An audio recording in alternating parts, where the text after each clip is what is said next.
Hoy, 17 de diciembre, se cumple un año del plebiscito constitucional. Dos procesos fallidos tuvimos en los que las cosas quedan tal cual como estaban antes, aunque con algunos cambios entre medio. Vamos a estar conversando de eso, de su último libro y también de las últimas misiones que le han encomendado con el ex ministro del Tribunal Constitucional, Gonzalo García. ¿Cómo está, Gonzalo? Muy buenos días, bienvenido. ¿Qué tal, Bárbara? Muy buenos días. Muchas gracias por esta entrevista. Bueno, de hecho, en esta conmemoración se cumple un año del último plebiscito. Usted acá pronto va a lanzar un libro, Postconstitucionalismo chileno. Ahí lo tiene. Pero antes de eso, hagamos un pequeño paréntesis porque hay novedades. Se acaba de aprobar hace poquito la ley de presupuesto. El gobierno había anunciado que iba a recurrir al Tribunal Constitucional porque habían varias glosas que a su juicio son inconstitucionales, materias que no tienen que ver propiamente tal con el presupuesto. Lo hicieron, hubo algunos errores en el procedimiento nuevamente y finalmente llegan a las manos de alguien que sabe cómo se hacen estas cosas. Pues usted, ¿qué le pareció el requerimiento que le hicieron? Bueno, a ver, yo creo que uno debe ir al fondo de las cosas. Justamente sin tener idea de esa recomendación profesional, en el libro refiero sobre uno de los dilemas de cómo se está legislando a través de la ley de presupuesto y esa estrecha frontera que existe entre determinar un presupuesto y legislar sobre otro tipo de asuntos. Ese es parte de los problemas que nos están pasando en el sistema constitucional y bueno, feliz de haber sido convocado por el gobierno para este requerimiento y en realidad fui convocado para su alegato. Y entre medio, bueno, las buenas causas a veces siempre tienen estas dificultades, estos tropiezos. Y en términos estrictos, yo me imagino que el tribunal va a avanzar hacia su examen de fondo próximamente. ¿Hay realmente esa barrera que usted dice, o esa línea que es muy delgada entre legislar y legislar otras materias y la ley de presupuesto? Porque uno hubiera pensado que definitivamente no existía, que hay una barrera, un buen destino en que hay cosas que simplemente no se tienen que mezclar, o se puede Bueno, eventualmente. justamente este tipo de causas tiene que ver con la transversalidad de la Constitución, porque lo que está en juego, más que el mandato de un gobierno específico, lo que está en juego es el presidencialismo y sus propias reglas, en el sentido de cuál es esa frontera que delimita cuando tú apruebas el presupuesto respecto de qué es lo que ofrece como oportunidad este mandato en donde tú tienes 60 días para negociar, en donde se da una posibilidad de una motorización legislativa muy rápida, en donde más que deliberación hay opciones sobre la base de las atribuciones de los parlamentarios para introducir nuevos mecanismos con nuevas materias. Entonces, me parece que no por nada desde el 2015 hasta la fecha, ya llevamos 6 leyes de presupuesto cuestionadas. Y esas leyes de presupuesto es bastante obvio que casi siempre tienen como factor decisivo la cuestión sobre si se ha traspasado o no las ideas matrices del proyecto de ley, si se ha traspasado o no la iniciativa exclusiva del presidente de la República, si se pueden tratar materias de quórum dentro de la ley de presupuesto y si en definitiva se está legislando con ocasión del presupuesto o más bien en realidad el presupuesto necesita la ley para ejecutar leyes permanentes que ya estaban dictadas previamente. ¿Qué tan importante considera usted lo que haya ocurrido en esto? Y más allá del gobierno de turno, ¿no? Más allá de las cosas que se están criticando, las cosas que se aprobaron, ¿qué tan importante es como precedente? Le pregunto porque, por ejemplo, uno podría estar muy de acuerdo con todas las cosas que se aprobaron. Quizá uno podría pensar que el presidente tenga que hacer un test de droga, por ejemplo, es una muy buena medida. Ojalá todo el gobierno, todas las autoridades lo hicieran. Claro, pero el punto es el minuto en el que se aprueba y le pregunto, insisto, ¿por qué? ¿Cuál es el riesgo que se empieza a abrir? Porque esta puerta, si cada vez se va abriendo y se empiezan a incorporar otras materias, bueno, podemos terminar saltándonos todas las leyes o aprovechando esta instancia en la que además hay una urgencia de aprobarla, que hay un plazo para aprobarla, para que se puedan legislar cosas que de otra forma no se podrían. Bueno, tu pregunta es excelente porque en realidad este es un problema que es creciente. Cada día la ley de presupuesto crece más en volumen, crece más en las glosas y en realidad esa línea cada vez es más delgada. Y el punto es muy sencillo. ¿Acaso no tengo las mayorías para llevar este mismo asunto, para legislarlo en el Congreso? Estas glosas realmente, lo que se va a ver en el Tribunal Constitucional, son una prohibición al legislar, es una censura. Literalmente no es censura. Tienen todos los mecanismos legislativos, incluso muchos de algunas de estas ideas. Debo decir que en algunos casos simpatizo con algunas de las ideas que están detrás de las glosas, pero uno no tiene que debatir el mérito. La pregunta es, ¿realmente uno tiene un caso constitucional detrás de esto? ¿Cómo se debatió, por poner un ejemplo, el sistema de financiamiento de el proyecto de disforia de género y los tratamientos hormonales? Hay una discusión en la ley de presupuesto. Es una discusión muy importante desde el punto de vista constitucional. Si apenas se debaten fragmentos de ideas, si estás debatiendo fragmentos de ideas, lo que estás llevando al Tribunal Constitucional son fragmentos de esas ideas. Entonces, ¿para qué? ¿Para que el Tribunal Constitucional te las resuelva de aquí para siempre, como constitucionales o inconstitucionales? No, para eso se necesitan las leyes en un proceso de formación regular. Para eso la Constitución tiene un mecanismo procedimentalmente correcto que te permite que esas mismas ideas, incluso sin iniciativa exclusiva del presidente de la República, las puedas tramitar como corresponde. Y si hay mayorías en las glosas, yo me imagino que puede replicarse esas mayorías en la tramitación legislativa normal. Técnicamente, ¿qué es lo que se está presentando? ¿Qué es lo que puede ocurrir? Que eventualmente estas glosas en particular se caigan, solo esas, pero lo demás que está aprobado quede todo a firme. Técnicamente, ¿cómo funciona esto? Bueno, a ver, la ley de presupuesto está aprobada y publicada el viernes en el diario oficial. Técnicamente sobre la ley de presupuesto ya es una ley conocida por todos, digamos, y por ende ya es objeto del debate en términos integrales, digamos. Lo que pasaría en el caso de que se acoge el requerimiento es eliminar estas normas que aparecen como publicadas y hay que extirparlas de esta ley de presupuesto en términos estrictos. Ahora, respecto a los errores, ¿qué pasó ahí? Porque se habían presentado, hubo errores, después tuvo que presentarse de nuevo, después se acusaba un problema informático. ¿Qué pasó ahí con eso? Mira, a ver, esta idea de que aparezco como Salvador después no se corresponde con la realidad. A mí me convocaron para el alegato con posterioridad y es un procedimiento habitual que tiene la Presidencia de la República con diversos abogados que eh, piensan que, bueno, es obviamente mejor ser representados en este tipo de diálogo, en este tipo de debate así. Entonces, lo primero es desmentir esta idea como que no me calza bien ni con mi personalidad, ni con la manera en que se presentaron los hechos. Y lo segundo es que en términos estrictos, evidentemente que los requisitos de la ley orgánica constitucional del Tribunal Constitucional deben ser cumplidos, digamos, y yo estimo que desde el punto de vista de fondo sí están cumplidos, digamos. Cumplidos porque el jueves anterior, el propio tribunal examinó la ley de presupuesto y realizó el control y tuvo a la vista todo el proyecto de ley de presupuesto. El viernes esa ley de presupuesto fue publicada en términos integrales, digamos, y con posterioridad las personas que estaban a cargo de la tramitación subieron los documentos, incluyendo la referencia sobre la ley de presupuesto, pero esta no se cargó en el sistema. Pero hacer de este asunto menor un conflicto mayor, atendida la importancia de lo que debatimos antes. Usted preguntó muy bien, Bárbara, sobre la relevancia que tiene el debate sobre la ley de presupuesto y la evolución de cómo legislar. Yo me estimo, por todos los años que tengo, que trabajé como ministro del Tribunal Constitucional, que este tipo de cosas siempre van al fondo y como pasó con los presidentes que han llevado estas cuestiones al fondo, incluyendo el presidente Sebastián Piñera en su momento. Por último, ¿cuáles son los plazos? ¿Cuándo deberíamos tener novedades respecto a esto?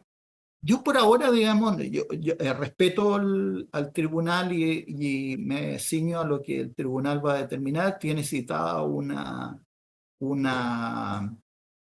¿cómo se llama? Una sesión para este jueves a objeto de verificar las reglas de admisión a trámite. Y de ahí estaremos atentos a lo que el propio tribunal indique. No soy yo quien para sugerir iniciativa alguna. Cambiémonos de tema porque, tal como lo Muy decía, se amable. cumple un año del plebiscito. Usted va a lanzar pronto su nuevo libro, Post-Constitucionalismo Chileno, una radiografía del estado actual de la Constitución. ¿Cómo quedamos? ¿Fue todo perdido? ¿Se ganó algo? ¿Se avanzó? ¿Retrocedimos? ¿Cómo ve usted, ahora que ya ha pasado un poco más de tiempo y uno puede hacer un balance un poco más reposado?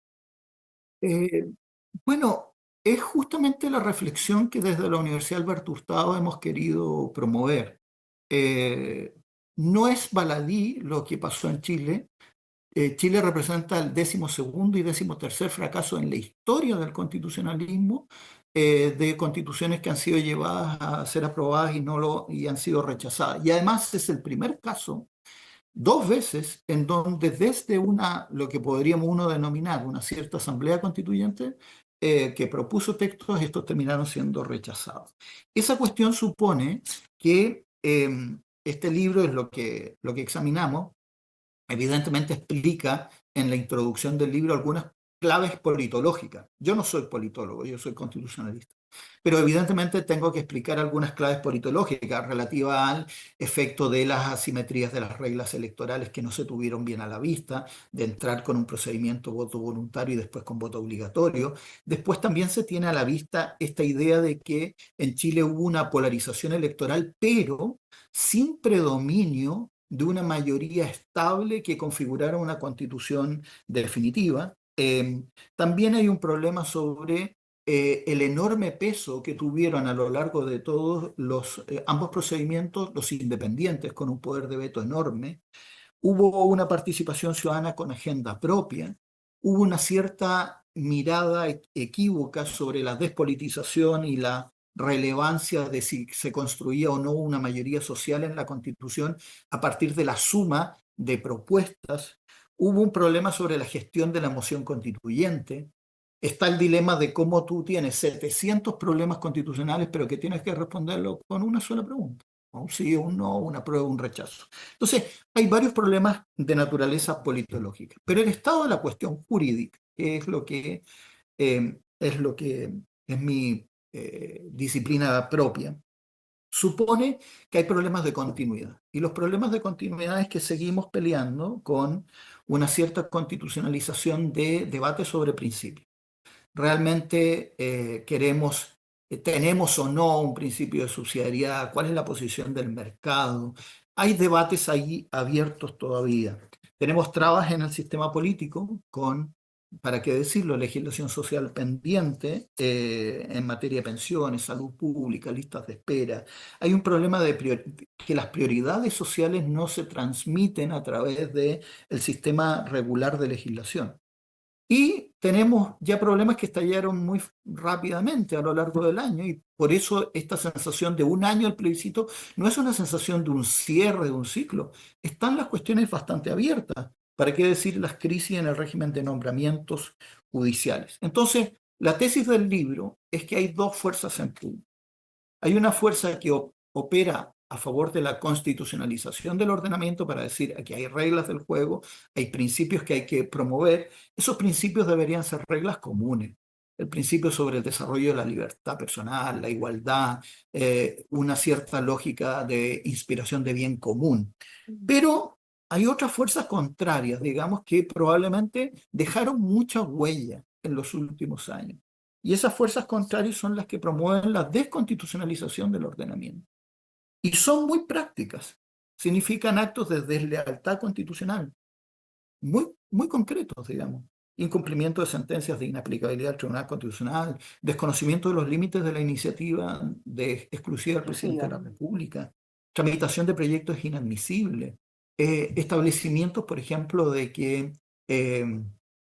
ya para la Corte Suprema denomina sus propios actos reglamentarios actas y no autoacordados en un cierto ejercicio de elusión de control.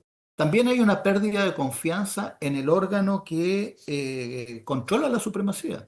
El Tribunal Constitucional, hay múltiples señales normativas de, bueno, desde pérdida de valor relativo de sus remuneraciones hasta pérdida de funciones en términos estrictos que le debieron haber sido llevadas por el Tribunal Constitucional. Hay un cierto agravio comparativo, pero hoy el tribunal adquiere una posición diferente, está en una posición expectante, fuera de problemas. También hay prácticas extraordinarias, digamos, las acusaciones constitucionales, por ejemplo, han derivado en prácticas extraordinarias de una cierta reformulación del sistema político. Hay un enorme empuje desde el Congreso por retomar agenda a partir de acusaciones constitucionales, que curiosamente tienen efecto. Y su efecto principal no es solo que logren la exclusión del ministro o ministra que está siendo cuestionada. A veces, la sola interposición abre procesos de negociación que terminan tarde o temprano con el ministro fuera. Entonces, tienen efectos concretos, todo eso lo analizo. También no es menor el dilema sobre la continuidad de las emergencias y la reformulación del papel de las Fuerzas Armadas. Nuestra constitución es una constitución que sabemos su origen, que tenía una posición para las Fuerzas Armadas, que destinamos más de 20 años a reordenar esa posición y resituar el eje de control civil, control democrático respecto de las Fuerzas Armadas, y hoy día están siendo reformuladas esas funciones constitucionales. Hay ámbitos de defensa y seguridad que están cambiando. Y cambiando con riesgos, digamos, hacer transitar a las Fuerzas Armadas hacia el ámbito de la seguridad pública, obviamente que tiene dilemas. Hay mecanismos de control, hay límites, pero están pasando cosas en la dimensión constitucional. El activismo judicial también es otra cuestión muy relevante, como movimiento de desconstitucionalización y el uso de la Constitución de reglas transitorias como una suerte de paraconstitución. También son algunas de las cuestiones que están planteadas en este texto y que están trabajadas. Pero ¿cómo lo ve usted mirado en perspectiva? Porque esto no es un tema de ahora, esto se viene ya arrastrándose varios años. Se acusa a la Constitución de ilegítima, entonces algunos sienten que tienen el derecho de no respetarla, pero más allá de eso, quizás no tiene que ver con su origen o no, sino con la conveniencia. Si en realidad queremos hacer un retiro del 10% o queremos tomar otras medidas y simplemente les da lo mismo, podría ser esta u otra Constitución y probablemente actuarían de la misma manera. Bueno, es que hay uno de los problemas para los profesores de Derecho Constitucional es que la disciplina de Derecho Constitucional quedó altamente instrumentalizada. Es como que casi cualquier idea puede ser derivada en una lógica constitucional. Entonces, nosotros necesitamos resituar la disciplina constitucional para que a la vez la Constitución tenga el valor que merece como un sistema de reglas del juego básico que ordenan el juego. Yo creo que evidentemente todavía el país queda dividido por la cuestión constitucional, pero tenemos reglas básicas. No nos gustan demasiado, pero han sido ratificadas plenamente. Es una cuestión Dos bastante veces, bien. No un estamos récord Guinness. polarizados por... ¿Ah? Dos veces además, como si fuera Dos poco. veces. No, eso es que pensar que eso no tiene valor, no, sí, están ratificadas. Pero tampoco, también hay que decir que no está polarizado por la cuestión constitucional, que es un tiempo de reformas, ya no de sustitución.